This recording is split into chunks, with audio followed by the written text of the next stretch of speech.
Hi, everybody. I'm Jim Mertens in the KCRG TV9 newsroom, and we are getting ready for the Cyclones in the NCAA tournament in Omaha. The number 2 seed, Iowa State Cyclones, facing 15 seed South Dakota State, and our good friend Jack Lido is right there. Hey, Jack, how you doing? A lot of empty seats behind you. That's not going to last very long. Hi, Jim. I could guarantee you it's not going to last very long. We had our two earlier games. This was Illinois versus Morehead State, and we had BYU and Duquesne. Now it's the calm before the storm, the calm before the evening session, because the next game between South Dakota State and Iowa State is coming up in just about an hour. They are slowly letting some fans in, and the fun thing about this game is that Ames, Iowa, and Brookings, South Dakota, both within very drivable distance from Omaha, Nebraska. So does one team or the other really have a, let's say, a home court advantage in Omaha, or is it going to be pretty equal, you think? You know, neutral site games are tough. You don't know for sure, but I think based purely on the history, Iowa State's got the advantage. If you were watching even a second of that Big 12 championship game last week in Kansas City, yes, it was Houston versus Iowa State, but it felt more like Houston at Iowa State. They called that arena, T-Mobile Arena, they call it Hilton South. Omaha is just west of Ames, Iowa. So guess what they call the CHI Health Center nowadays? They call it Hilton West. So I'd put my betting, if I'm a betting man, I'm saying it's more like 65% Iowa State fans. But the South Dakota State fans that show up, they're not just, any fans, run-of-the-mill fans. They're pretty loud. And when it's one of those teams where they don't always get into the tournament, but when they get into the tournament, their fans show up, hoping for an upset. Well, Jack, hoping for an upset because right now Iowa State's 16-point favorite. What does that mean? That's good. You blocked it out. Let's go. Would it be too cliche if I said it meant nothing? Because it really means nothing. You know how this tournament works. You've seen 16 seeds defeat 1 seeds before. You've seen 15 seeds defeat 2 seeds like this. Look, it happens less often than a 6 versus 11 or a 5 versus 12 seed, but it happens. We were talking with Trey King earlier today. We were talking with Trey King yesterday, and he said, advice I've given to my teammates, my younger teammates, is don't be calm. Don't let up, because everyone in this tournament is good. They either are an automatic qualifier, which means the NCAA selection committee thinks they're one of the best 30 or 40 teams in the country, or they're an automatic qualifier, which means they won their conference tournament. So by nature, either they've won a conference tournament or they're one of the 40 best teams in the country. So they probably are really good and know how to win a tournament. Well, absolutely. And the Jackrabbits are also said to have one of the better offenses in this tournament. They're averaging 77 points. They're 70% from the free throw line. I mean, the Cyclones will have their hands full with this team.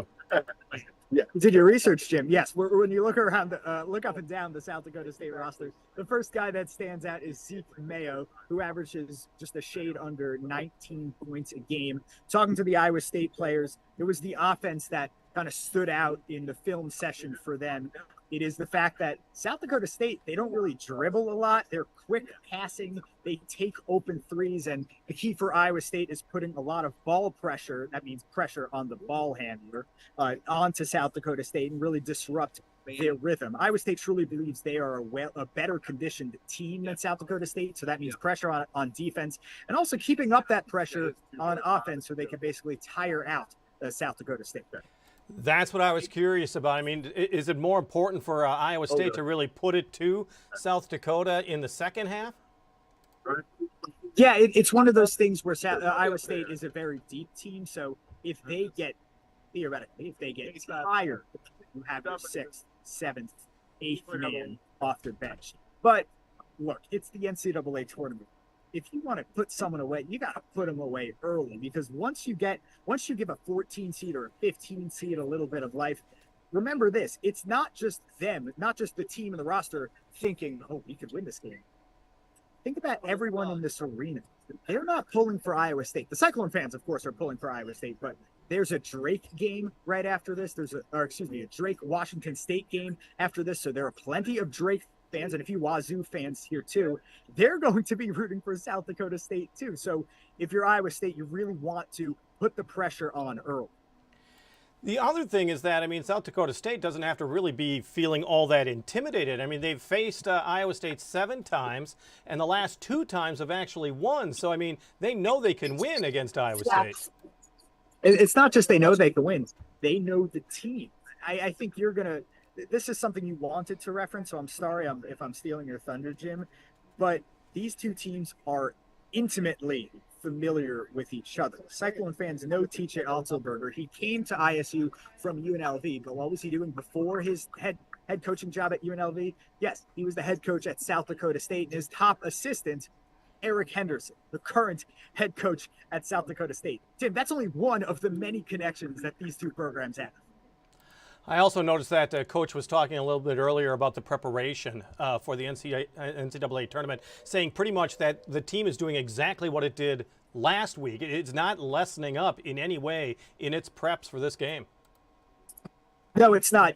As a player and as a coach, from what I've heard, you don't want to put too much pressure on yourself. It's okay to be nervous and it's okay to be excited. But you don't want to treat this game like it's so different, because if you get out of your routine, that's when you run into trouble. You want to treat this like a big game, but Iowa State has played in big games before, Big 12 games, Big 12 championship games, and that's why they say generally they're not too nervous. That's kind of the secret to not being too nervous, is just to do the same thing you've been doing, not just over the last week, but the same thing you've been doing the last 2 months. Once again, you talked to Trey King just yesterday, and you really kind of talked to him, and he was. I liked how you asked the question. Since he's a senior, he's got this leadership role. This team he has to carry a bit for the underclassmen to better understand what it's like to be in the NCAA tournament. How important is it for these seniors to really lead in these games starting in the NCAA tournament? I mean, it's huge just because you see it year in, year out. Obviously, the teams that make it to the Final Four, they're not necessarily the teams that freshmen and 18-year-olds who are going to the NBA here. They're often led teams. I mean, if you were to ask TJ Otzelberg, does he trust his seniors? He would say yes. He would say, I like that their team get better and get good. And even the younger guys, like exactly as a sophomore, he has a mindset of seniors because he's been playing and starting since the start of his freshman.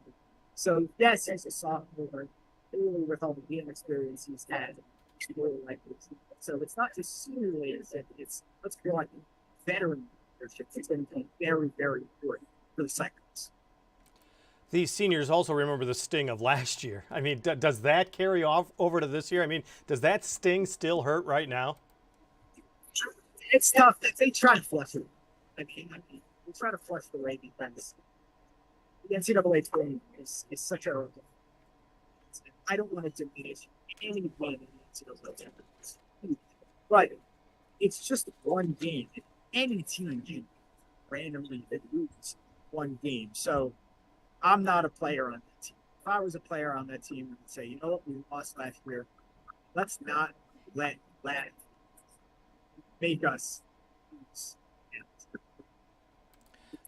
So Jack, what do we really have to see from individual players tonight? I mean, what is it going to take for the Cyclones either to dominate or at least definitely to win? So it starts on the defensive end with TJ.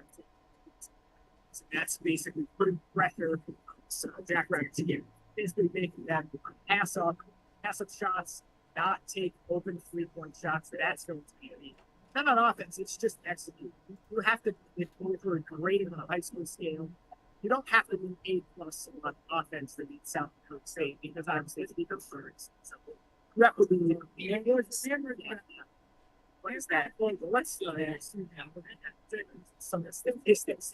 It honestly starts. So it's just the football game. Use the Big 12 tournament about most outstanding to fill it up. I'd also put a lot of pressure on the team. I put some pressure. Let's see the software.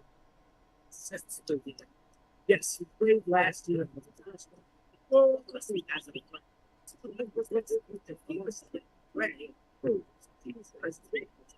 State of Georgia.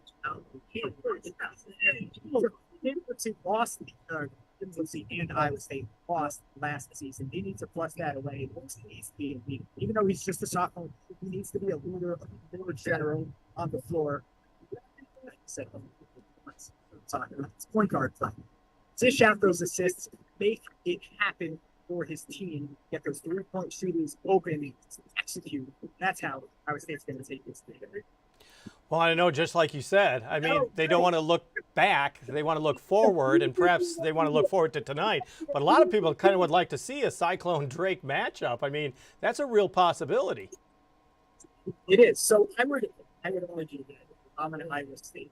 I'm working hard for the Cyclones, and I'm standing down and stopping my columns around in red Washington State because every game is important. We're not going to discount any game. Certainly do not discount South Dakota State. But if Iowa State were to get by South Dakota State and see it, that's trouble. Because they lose Iowa State. Darren DeVries, the head coach, is a disciple of Greg McDermott. Greg McDermott, of course, the former UNI head coach, now coaches a great leader right here. He is a disciple of Greg McDermott, just like T. That's something that State from Washington State or Drake on Saturday. Iowa State looking great.